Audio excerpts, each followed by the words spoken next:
Pessoal, boa noite. Pessoal que está escrevendo aí, eu agradeço muito. Como nós estamos num momento diferente, um momento pandêmico, vamos dizer assim, nós então estamos providenciando essa maneira de fazer o nosso culto ao vivo para o pessoal, não só da igreja de Hillside, mas pessoal que eu estou vendo, né? Janete de Brasília, o Dani e outras pessoas todas, sejam todos muito bem-vindos. E liturgicamente eu vou ler o texto desse domingo, que é de Êxodo. Se você tiver a sua Bíblia, você pode abrir em Êxodo, capítulo 17, a partir do verso 1 até o verso 7. E a palavra de Deus então diz assim, em Êxodo 17, de 1 a 7, o texto fala assim: tendo partido toda a congregação dos filhos de Israel do deserto de Sim, fazendo as suas paradas segundo o mandamento do Senhor, acamparam-se em Refidim, e não havia ali água para o povo beber. Contendeu, pois, o povo com Moisés e disse: dá-nos água para beber. Respondeu-lhe Moisés: por que contendes comigo? Por que tentais ao Senhor? Tendo aí o povo sede de água, murmurou contra Moisés e disse: por que nos fizeste subir do Egito? Para nos matar de sede a nós, os nossos filhos e aos nossos rebanhos? Então clamou Moisés ao Senhor: que farei a esse povo? Só lhe resta apedrejar-me. Respondeu, pois, o Senhor a Moisés: passa diante do povo e toma contigo alguns dos anciãos de Israel, e leva contigo em mão o bordão com que feriste o rio, e vai. Eis que estarei ali diante de ti sobre a rocha em Horebe. Ferirás a rocha e dela sairá água, e o povo beberá. Moisés assim o fez na presença dos anciãos de Israel, e chamou o nome daquele lugar de Massá e Meribá, por causa da contenda dos filhos de Israel, e porque tentaram o Senhor, dizendo: está o Senhor no meio de nós ou não? Nesse momento pandêmico, momento difícil, delicado, às vezes surge a pergunta: está o Senhor conosco ou não? E aí então aquele lugar se chamou Massá e Meribá, porque Massá quer dizer teste, e Meribá é lugar de contenda. Então que nós não venhamos a contender com o Senhor, mas que nós possamos ter o nosso coração humilde na presença de Deus, sabendo que Ele é o Senhor de todas as coisas. O hino que está pronto para que, na liturgia, para que nós cantássemos lá na nossa igreja, e hoje aqui nós somos na Igreja do Senhor, num templo muito mais amplo, o 31, que fala da providência de Deus, que o nosso Deus é o Deus da providência. E é interessante a palavra providência porque ela é muito mais ampla, não é? Porque antes que você necessite, o Senhor já está na sua providência, facilitando as coisas para o seu bem, né? Porque todas as coisas cooperam para o bem daqueles que amam a Deus. E esse hino da providência, eu vou cantar só a primeira estrofe e também o hino, e depois nós vamos continuar dentro desse processo litúrgico nosso, né? Então o cântico 31, se você tiver ou você lembrar, ele fala assim: ó Deus, ó providência, sem ti não há viver, vem dar-nos assistência do teu real poder. Tão só em ti confiamos, em tua proteção, pois só em ti achamos conforto e redenção. És nosso Pai, ó Deus de amor. Teus filhos vêm aqui também cantar louvor. Ao mundo renunciamos, agora somos teus, e alegre alegres proclamamos, és o nosso Deus.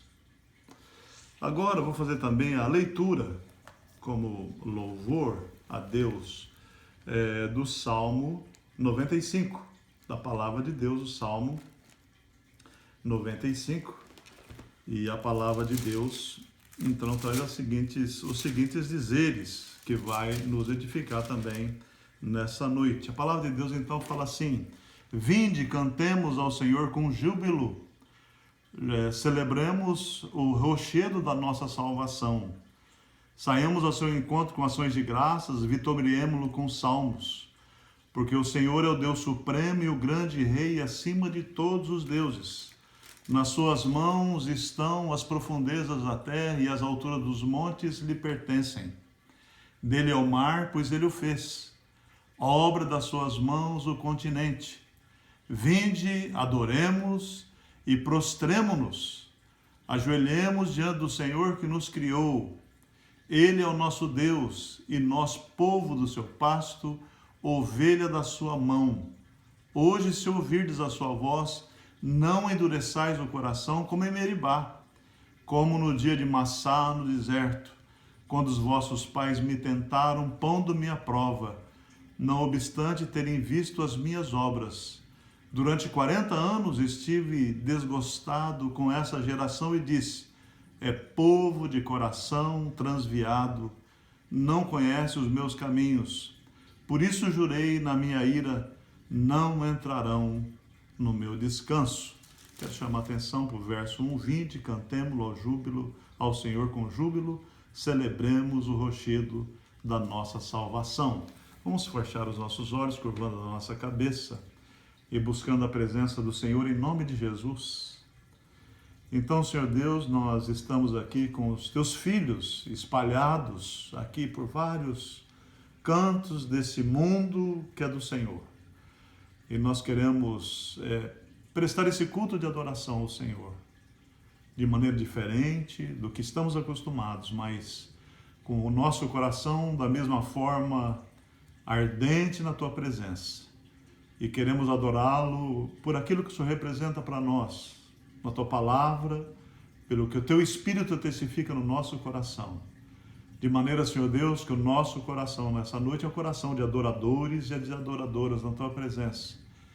E louvamos o Teu nome por essa oportunidade que o Senhor nos dá, de louvarmos ao Senhor desta maneira, porque nós sabemos que o que o Senhor aceita, na verdade, é o coração de cada um de nós. Receba, Senhor Deus, o nosso culto, as leituras, a palavra lida, a palavra que será meditada, que haja edificação, que haja confiança, que haja fortalecimento na fé. É o que nós te pedimos, humildemente, mas com o nosso coração alegre na Tua presença. E para isso nós oramos em nome de Jesus. Amém e amém. Meus irmãos, o texto que eu vou meditar com vocês nesse início de noite é um texto conhecido, né, dos irmãos. É um texto de Paulo, né, em 2 Timóteo, no capítulo 4, os versículos de 1 em diante. Segunda carta de Paulo a Timóteo, capítulo 4, os versos de 1 em diante. Se você achou aí o texto, coloca no seu coraçãozinho positivo, né? Eu estou gostando da manifestação do pessoal, né? Então, o texto da palavra de Deus, baseado em 2 Timóteo, capítulo 4, os versos de 1 em diante, diz assim: conjuro-te perante Deus e Cristo Jesus, que há de julgar vivos e mortos pela sua manifestação e pelo seu reino, prega a palavra, insta, quer seja oportuno, quer não, corrige, repreende, exorta com toda a longanimidade e doutrina, pois haverá tempo em que não suportarão a sã doutrina. Pelo contrário, cercar-se-ão de mestres segundo as suas próprias cobiças, como sentindo coceiro nos ouvidos, e se recusarão a dar ouvidos à verdade, entregando-se a fábulas. Tu, porém, falando a Timóteo, Sê sóbrio em todas as coisas, suporta as aflições. Faze o trabalho do evangelista e cumpra cabalmente o teu ministério. Quanto a mim, estou sendo já oferecido por libação, e o tempo da minha partida é chegado. Combati o bom combate, completei a carreira e guardei a fé. Já agora a coroa da justiça me está guardada, o qual o Senhor, reto juiz, me dará naquele dia, e não somente a mim, mas também a todos quantos que amam a sua vinda. Procura vir ter comigo depressa, porque Demas, tendo amado o presente século, me abandonou e se foi para Tessalônica. Crescente foi para a Galácia, Tito para a Dalmácia. Somente Lucas está comigo. Toma contigo Marcos e traze-o, pois me é útil ao ministério. Quanto a Tíquico, mandei-o até Éfase. Quando vieres, traze a capa que deixei em Troade, em casa de Carpo, bem como os livros, especialmente os pergaminhos. Alexandre, o latoeiro, causou-me muitos males. O Senhor lhe dará a paga segundo as suas obras. Tu, porém, guarda-te também dele, porque resistiu fortemente às nossas palavras. Não, na minha primeira defesa, ninguém foi ao meu favor. Antes todos me abandonaram. Que isso não lhe seja posto em conta. Mas o Senhor me assistiu e me revestiu de forças para que, por meu intermédio, a pregação fosse plenamente cumprida a todos os gentios, para que todos os gentios a ouvissem, e fui libertado da boca do leão. O Senhor me livrará também de toda obra maligna e me levará salvo para o seu reino celestial. A ele glória pelos séculos dos séculos. Amém. Saúda a Prisca e Áquila e a casa de Onesíforo. Erasto ficou em Corinto, quanto a Trófimo deixei doente em Mileto. Apressa-te a vir antes do inverno. Eubulo te envia saudações, o mesmo fazem Prudente, Lino, Cláudia e os irmãos todos. O Senhor seja com o teu espírito e a graça seja convosco. Então, meus irmãos, na nossa meditação de hoje, a palavra nos chama a atenção justamente porque é esse momento inesperado, não é? É um momento ímpar que nós estamos vivendo. Eu chamo até assim um momento de crise em que muda as nossas atividades, o nosso meio, o que nós estamos fazendo. A gente tem que parar e procurar novos caminhos, não é? Novas situações e de repente você e eu percebemos que nós estamos numa crise, e a crise não propriamente negativa, né? Lógico que momentos são às vezes extremamente negativos, mas também nós temos momentos às vezes de crise que são momentos positivos, né? E eu prefiro sempre caminhar para o lado do cuidado, do zelo, mas do lado extremamente positivo. Uma crise positiva que muda o nosso dia a dia, por exemplo, quando você, quem tem pai e mãe e avô, e como eu, por exemplo, você espera o seu neném por 9 meses.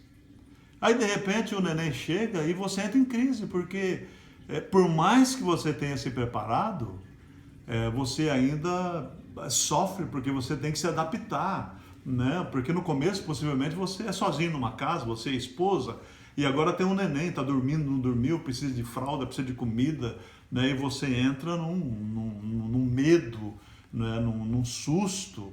E embora seja positivo, né? Outro positivo é quando você casa, outro positivo é quando você recebe uma promoção no seu serviço, embora a responsabilidade aumente, você às vezes entra em crise porque é positivo, mas você cria aquela instabilidade emocional, né? E o salário vai ser maior, mas a responsabilidade é maior também, e aí então você se apega onde você pode para você passar aquele momento, né?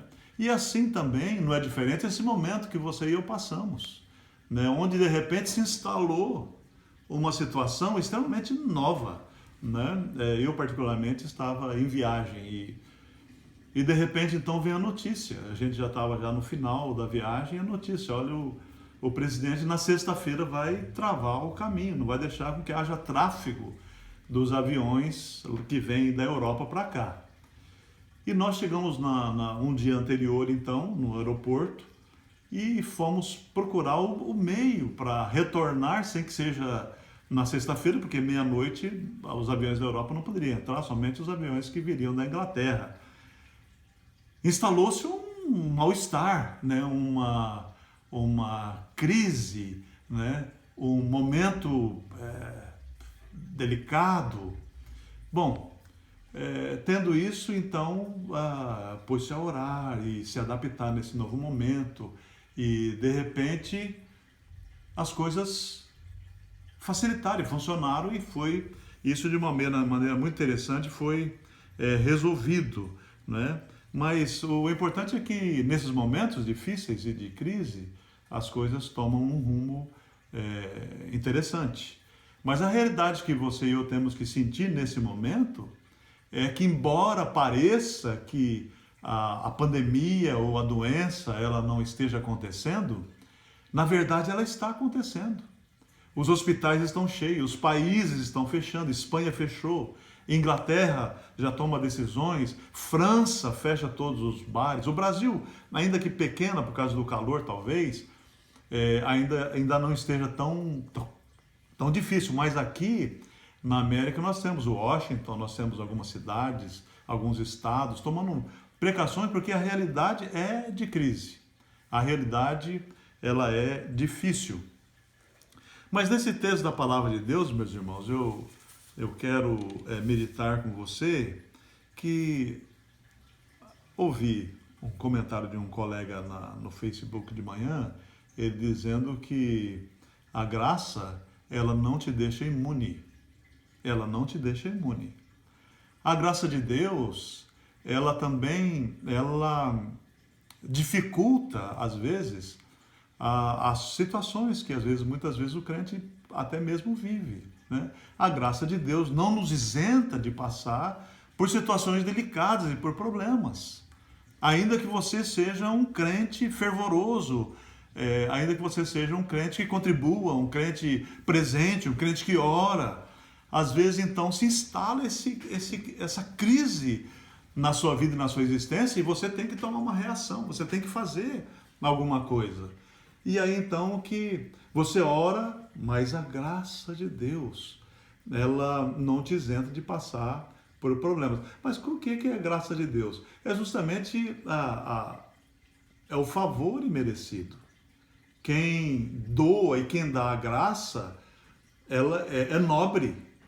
Independente se você mereça ou não, no nosso caso todos nós não merecemos, mas de repente então você e eu recebemos, não é? Essa graça maravilhosa da graça do Senhor em Jesus Cristo, embora não merecemos. Ele é nobre, né? Nós simplesmente recebemos essa graça do Senhor. Meus irmãos, falando desse texto da graça de Deus, eu quero lembrar que nessa viagem que eu estive, em nível de estudo, passamos então em Atenas, né, pelo Areópago, Atos 17. Imaginamos a cena do apóstolo Paulo ali naquela situação, né? É uma região dos Areopagitas, também Paulo pregou na praça e de repente ele fez falar, bom, o que esse homem está falando? E pegaram e levaram para o Areópago, né? O Areópago era um local de discussão, um lugar em que eles não só juridicamente agiam, mas os filósofos também eles se reuniam ali naquela localidade. Isso posto, nós vemos que tinha um filósofo na época de um problema 400 anos antes de Cristo, e Paulo sabia, e Paulo quando chega, ele chega para abordar de maneira diferente. Ele fala desse filósofo que pensava fora da caixa, e havia uma praga 400 anos antes de Cristo, e Paulo aborda sobre esse assunto, e esse filósofo fala assim, olha, vocês soltam os seus rebanhos e vê aonde que os rebanhos vão parar, porque eram 30 mil deuses. Alguns escritores falam que tinham mais deuses do que gente em Atenas, e eles tinham mais de 30 mil, E quando 400 anos de Cristo, eles soltaram as ovelhas, elas não procuraram deuses nenhum, e elas foram comer grama num lugar separado. E Epimênides disse assim, então o problema não é com esses deuses aí, o problema é com um Deus desconhecido. E quando Paulo chega 600 anos depois, chega 600 anos depois nessa localidade, Paulo fala assim, é justamente sobre esse Deus que eu venho falar. E pregou sobre Jesus, e pregou sobre a ressurreição, e muitos creram, Atos 17. Também nós tivemos em Atos 18, em Corinto. Num vídeo eu falo sobre Gálio, né, sobre esse cônsul romano que julga o apóstolo Paulo ali em Corinto, e de repente Gálio fala assim, olha, eu não tenho nada a ver com esse problema que os judeus estão me passando, me apresentando, e eu não posso fazer nada, porque o problema é de vocês, o problema é religioso, e vocês resolvam o problema de maneira religiosa, né? E depois nós fomos a Tessalônica, justamente o texto que nós lemos fala também de Tessalônica, né? Mas esse texto especificamente de Paulo escrevendo a Timóteo, Paulo está na prisão, sofrido. Facilitaram para que ele tivesse algo para escrever essa carta para Timóteo, e ele está no inverno, está num momento difícil, preso com um soldado romano, e ele lá em Roma, no ano 67, ele escreve esse texto, e justamente nesse texto ele escreve como um desafio, sabendo que a hora da crise dele tinha chegado, a hora do novo na vida dele tinha chegado. Então, meus irmãos, eu resolvi resumir tudo isso que eu estou falando para vocês numa frase, eu não estou marcando tempo, né? Mas estou deixando correr solto, numa frase da graça de Deus e a excelência do crente em horas de crise, numa dependência do Senhor, embora a responsabilidade seja dele dos cuidados que deve ser tomado. Como eu falei anteriormente, a graça de Deus, ela não te imuniza de vírus, porque o crente tem problemas como todo mundo tem, fica doente, vai para a cama, tem câncer. O Senhor estende a mão, ajuda, resolve, cura.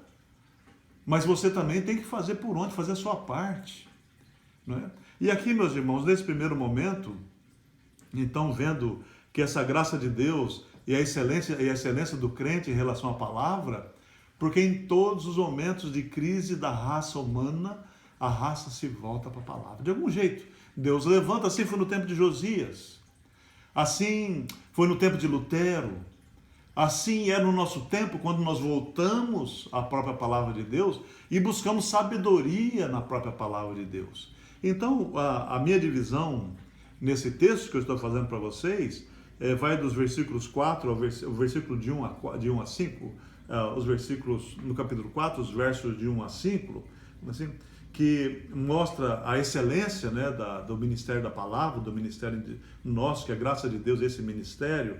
E de capítulo 4, os versos de 1 a 5, fala que essa graça de Deus, ele nos impulsiona a buscar verdadeiramente a palavra de Deus. Nessas horas de crise, nessas horas de pandemia, nessas horas da existência, onde que as coisas se afunilam e tomam uma posição, é na palavra de Deus que nós vamos buscar essa sabedoria.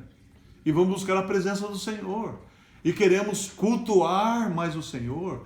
Aí eu quero dizer para os irmãos também, que nos momentos em que Israel vivia esses tempos de exílio, tempos difíceis, levantava-se os profetas apocalípticos, que você e eu vemos nos dias de hoje, às vezes amedrontando além da necessidade. E uma orientação que nós podemos passar para vocês, e nós podemos dizer para você, é que você e eu devemos ir à fonte certa, segura, equilibrada. Então, meus irmãos, nesse primeiro ponto, a palavra de Deus, a graça de Deus, então, ele nos impulsiona a pregação da própria palavra. Então, olha só, diz assim, conjuro-te, apóstolo Paulo falando, nesse momento delicado dele preso e falando com Timóteo, que está em Éfeso, ele diz o seguinte, conjuro-te perante Deus em Cristo Jesus, que há de julgar os vivos e os mortos pela sua manifestação e pelo teu reino, prega, fala, insta, insista, esteja pronto, esteja preparado, seja oportuno ou não seja oportuno, não é? Corrige, repreende, exorta com ânimo longo e novo.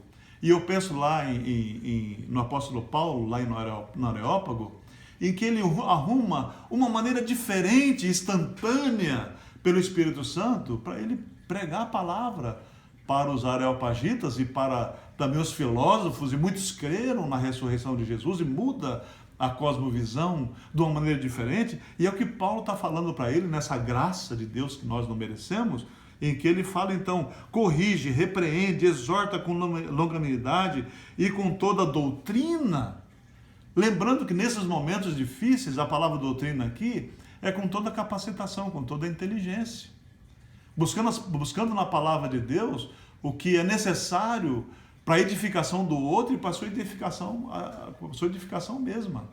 Eu lá na viagem, eu escrevi lá um texto no WhatsApp, né, mostrando a palavra de Abacuque, né? Ainda que a figueira não floresça, não há fruto na vide, o produto da oliveira mente, no curral não há gado.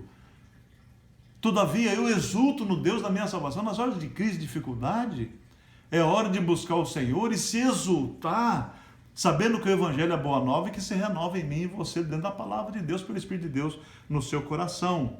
Então, quer seja oportuno, quer não, aproveite esses momentos em que muitos ficarão em casa, outros terão um trabalho diferente, a buscar sabedoria na palavra de Deus, corrige, repreende, exorta, com longanimidade e com inteligência. Busca aqueles que não conhecem a palavra de Deus com inteligência, que não é o apóstolo Paulo, que estudou a questão dos gregos e de repente então ele toma uma atitude totalmente diferente, né? Ele fala aqui, meus irmãos, por que nós devemos, que os dias são maus, né? O que ele fala também é o seguinte: pois haverá tempo em que não suportarão a sã doutrina, não suportarão a palavra de Deus, e você e eu temos a responsabilidade de apressar esse tempo. Pelo contrário, eles cercar-se-ão de mestres segundo as suas próprias cobiças, como que sentindo coceira nos ouvidos, querendo ouvir aquilo que a alma carnal, que o desejo carnal deseja.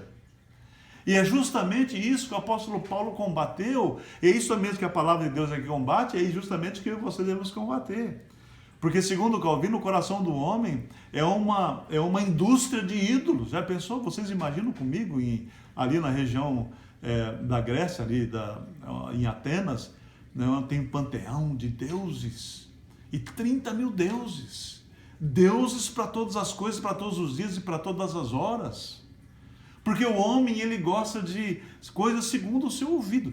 Mas a palavra é o auditivo perfeito para que você e eu ouçamos verdadeiramente a palavra de Deus. É o óculos necessário para que, através da palavra, você e eu possamos enxergar mais profundamente as coisas de Deus. Então, haverá tempo que não suportarão a sã doutrina.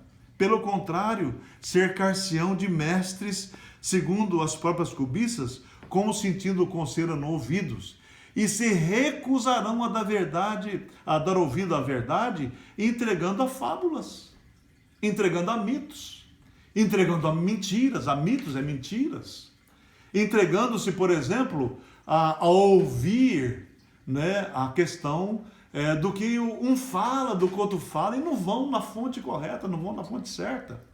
E ele então exorta Timóteo, num padrão apostólico, num modelo de crente. O apóstolo Paulo fala assim: tu, porém, ser sóbrio. Esse momento de crise, de pandêmica, né, assustadora, porque não sabemos aonde que vai aterrissar esse avião, ou quando essa curva ela vai fazer para baixo. Então ele fala assim: tu, porém, ser sóbrio em todas as coisas.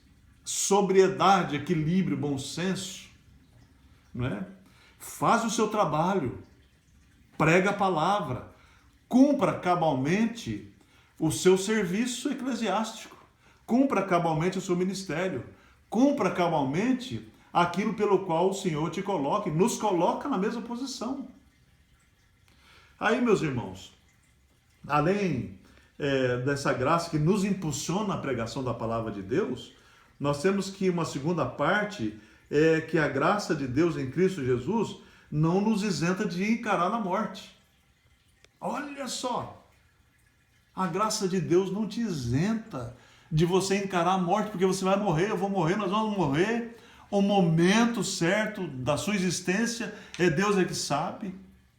E aí ele fala assim, quanto a mim, do 6 em diante, vendo essa parte, que a graça de Deus não nos isenta de encarar a morte como ela deve ser, quanto a mim, ele fala num argumento, né, estou sendo já oferecido por libação, já estou sendo derramado no altar, né? O tempo da minha partida é chegado porque ele tem que encarar a morte. A realidade dele é encarar a morte. E ele vai dizer então, 35 anos depois da conversão dele, ali de Atos capítulo 9, ele fala assim, combati o bom combate, completei a carreira e guardei a fé. Olha que importância para você e para mim, nesses momentos delicados ou não, o combater o bom combate, completei a carreira e guardei a minha fé. Olha que é importante você e eu guardar a fé. Em qualquer momento da vida da existência, é você se abstrair de coisas e ter na realidade a bênção da fé na sua vida.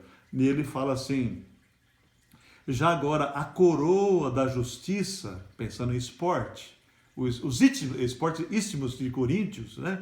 Que era um panhelênico de 3 em 3 anos, e Paulo era um aficionado em Jogos Olímpicos, ele fala assim, já a coroa da justiça me está guardada, o qual o Senhor, reto juiz, me dará naquele dia, encarando a morte, né? E não somente a mim, mas a todos quantos amam a sua vinda.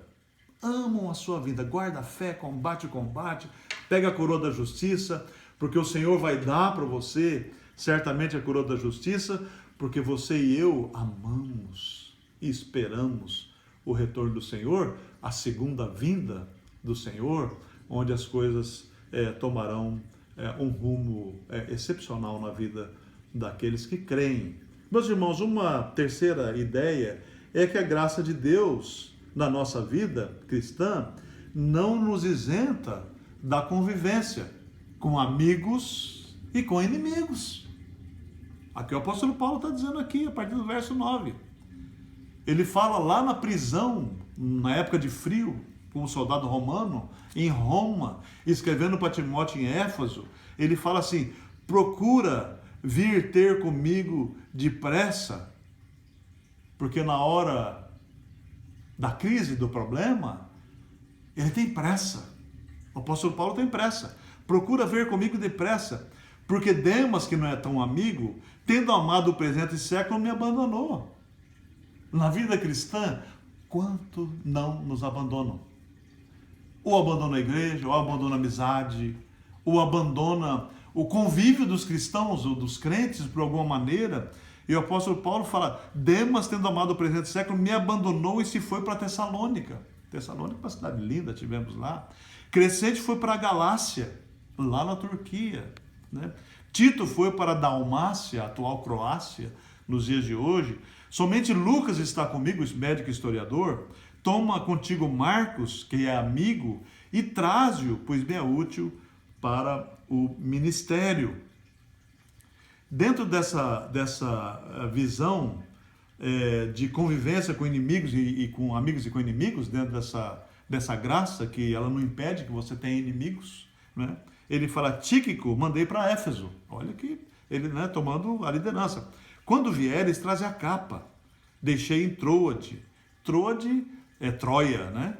A antiga Troia, né? Em casa de Carpo, bem como os livros, especialmente os pergaminhos. Alexandre o Latueiro, inimigo, causou-me muitos males. Perseguiu o apóstolo Paulo. Ao invés de dar apoio ao pastor, o apóstolo Paulo recebe agora um inimigo, mas ele fala, o Senhor lhe dará paga segundo as suas obras. Não sou eu. Então, às vezes, quando acontece de você como crente, eu como pastor, um presbítero, um diácono, ter aquele momento mais difícil da existência, alguma coisa que alguma pessoa, por algum motivo, já não simpatiza com você, e começa a perseguir, a ideia de Paulo é não vinga você mesmo, ali baseado também em Romanos capítulo 9, mas deixa que o Senhor cuida dele. Deixa que o Senhor pese a mão sobre ele. É o que Paulo está fazendo a Alexandre Latueiro, que de princípio era uma pessoa que o ajudava profundamente, mas agora já o largou, né? E ele então vem agora num momento também apostólico muito interessante, nesse padrão, ele fala assim, tu, Timóteo, guarda-te também dele, porque resistiu fortemente às nossas palavras, ou resistiu à palavra do Senhor. Quando a pessoa resiste à palavra do Senhor, então a gente tem que se guardar e se precaver dela. Mas a graça de Deus, ela não te isenta da convivência com amigos e inimigos. Mesmo dessa hora em que nós estamos vivendo essa pandemia. Desse vírus que toma conta de tudo.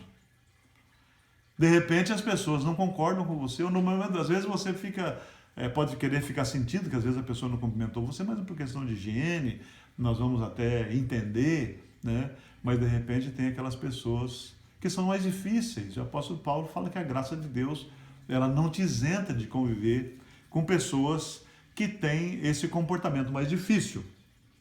A última ideia, amor, irmãos, do texto, é que a graça de Deus em nossa vida não nos isenta de solidão. Vivemos agora um momento de solidão. Muito mais confortável para mim era estar no púlpito de Hillside, com todas as coisas apropriadamente prontas, de púlpito, né? O comando, né? O Juninho comanda nas luzes, o Jorge tocando o piano, o conjunto de louvor louvando o nome do Senhor, né? As crianças tendo o seu momento de edificação espiritual e cantando e se edificando, o lanche sendo preparado, né? Então hoje nós estamos aqui num momento de solidão, né? É essa a ideia. Mas tem uma coisa, meu irmão, solidão, mas não solitário. É isso que Paulo está vivenciando aqui nesse texto para você e para mim. Porque olha só, ele fala assim, na minha primeira defesa ninguém foi a meu favor. Antes todos me abandonaram. Olha a solidão. Que isso não lhe seja posto em conta, né? Pensando ali nas dificuldades. Mas olha por que ele não é, ele está, a questão é que ele está em solidão, mas não está solidário. Mas ele está em solidão, mas nunca solitário. Porque ele fala, mas o Senhor me assistiu, me revestiu de força, para que por seu intermédio a pregação fosse plenamente ouvida e todos os gentios ouvissem, e eu fui liberado da boca do leão. Solitário, sim, né? Solidão, sim, mas solitário não, porque o Senhor o assistiu e revestiu de força. E ele continua dizendo, o Senhor me livrará também de toda obra maligna e me levará a salvo para o seu reino celestial. O Senhor também vai te livrar de qualquer obra maligna. Ou seja, eu quero falar um pouquinho desse vírus, indo um pouquinho mais à frente. O Senhor vai te livrar. Você é crente em Jesus? O Senhor vai te livrar. O Senhor, Ele vai ter misericórdia. Muitos estarão com problemas delicadíssimos. Mas em nome de Jesus, a minha oração é assim: Senhor, conserva os teus filhos, as tuas filhas, os teus eleitos em Cristo Jesus. Esse é o meu coração, esse é o meu desejo, que vocês todos, da Hillside Church, os evangélicos, sejam assistidos pelo Senhor. E aí, irmão, ele continua, irmãos e irmãs, ele fala assim, o Senhor me livrará também de toda a mania e me levará salvo para o seu reino celestial. Vamos, ainda que você tenha um problema qualquer, a pior coisa ou a melhor coisa que pode acontecer com você é você ser levado aos braços de Jesus. Então não tenha medo. Numa batida do coração, num piscar de olhos, em nome de Jesus, o Senhor vai dar a vitória. E Ele nos conduz sempre à vitória. E Ele então fala assim, a Ele a glória pelos séculos dos séculos. Amém. E aí vem a saudação daqueles que são amigos, né? Saúde a Priscila e Áquila, na casa de Onosífero. Se eu fosse Paulo e fosse escrever hoje, aqui eu não vou dizer nome para não ser indelicado e talvez esquecer, porque eu gostaria de falar o nome de todos, né? Você que está me ouvindo distante ou você que está próximo, nossa irmã da África, paz seja convosco. Meus irmãos, eu gostaria de falar, olha, eu saúdo A, B, C, D, E, F, G, H, I, J, K, L, M, O, P, Q, né? E aí ele fala, saúde a Priscila, aquela casa de Nosífero, a Erasto, que ficou em Coríntia, Trófimo, que ficou em Mileto. Apressa-te em vir antes do inverno, porque a graça de Deus não te isenta de passar frio no inverno, no caso dele. Eubulo te envia saudações, o mesmo com Prudente, Lino, Cláudia e irmãos, e todos os irmãos. O Senhor seja com o teu espírito. Esse é o meu desejo também, nessa hora de crise. Que o Senhor seja com o teu espírito, com o meu espírito, com o nosso espírito, com o espírito da Hillside Millennium Presbyterian Church, com o espírito dos presbíteros, dos diáconos e todos nós. De maneira, meus irmãos, que a graça de Deus, ela nos leva para a excelência do ministério em momentos mais difíceis da sua existência, da sua vida. A graça de Deus, ela nos impulsiona. Aproveita então, vá para a palavra de Deus, medita, rumina. A graça de Deus em Cristo Jesus, ela não te isenta de encarar a morte, que a sua palavra seja igual ao do apóstolo Paulo, combati o bom combate, completei a carreira, guardei a fé e estou à busca da coroa. Tomara que isso seja assim na sua vida também, né? Ainda que a graça de Deus também não te isenta do seu relacionamento com amigos e com inimigos. E que você curta os seus amigos e maximize os seus amigos e minimiza o mal-estar com os seus inimigos, conforme o apóstolo Paulo fez. E a graça de Deus, ela também não nos isenta da solidão. Estamos sós. Graças a Deus eu tenho Irlene, os netos vieram ontem, eu tenho a bênção de pessoas que nos comunicam, mas solidão nunca. Porque você tem a companhia do Pai, do Filho e do Espírito Santo. Você tem a companhia do Senhor Deus em Cristo Jesus. Você tem a companhia dos irmãos, você tem a oração. Né? Então, que o Senhor estenda as suas mãos sobre você. Que o Espírito Santo do Senhor no seu coração seja aquele que te defenda, que te dê estrutura. E que nesse momento de luta, né, que todos nós estamos, você e eu possamos estar nessa segurança que o Senhor dá no coração seu e no meu coração. Meus irmãos, então, encerrando essa parte, gostaria de ficar mais tempo com vocês, mas olha só, o hino que cantaríamos essa noite fala assim: com tuas mãos segura bem a minha, pois eu tão frágil sou, ó Salvador, que não me atrevo a dar jamais um passo sem teu amparo, Cristo meu Senhor. Com tua mão segura bem a minha, e meu caminho alegre seguirei. Mesmo onde as sombras caem mais escuras, teu rosto vendo, eu nada temerei. E no momento de transpor o rio que tu por mim vieste atravessar, com tua mão segura bem a minha mão, e sobre a morte eu hei de triunfar. E quando voltares, lá do céu descendo, segura bem a minha mão, Senhor. E meu Jesus, conduze-me contigo, para onde eu goze o teu eterno amor. Esse hino foi escrito por Fanny Crosby. Não sei se os irmãos sabem, mas a Fanny Crosby, com 2 anos de idade, ela ficou cega. E ela, então, como queria se dedicar ao ministério, ela escreve hinos. E um dos hinos que ela escreve é justamente esse aqui. Uma mulher cega, uma criança, uma moça cega. Com tua mão segura bem a minha. Que o Senhor Jesus segure na tua mão. Que o Senhor Jesus seja a direção à tua frente, ao teu lado, às costas e sobre você, mas que principalmente o Senhor Jesus seja aquele que acampe no seu coração. Que maior é o Espírito do Senhor no seu coração do que aquelas coisas que estão no mundo. O inimigo, ou qualquer coisa que seja, qualquer tipo de vírus, maior é aquele que está em seu coração do que aquele que está no mundo.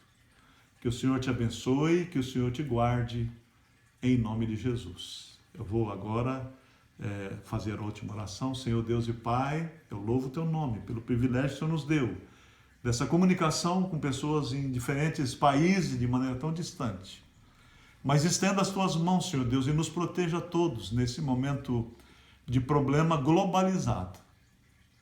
E eu peço que o Senhor mesmo seja aquele que cuide do seu rebanho, seja o bom pastor como tu és. É a oração que eu faço, em nome de Jesus.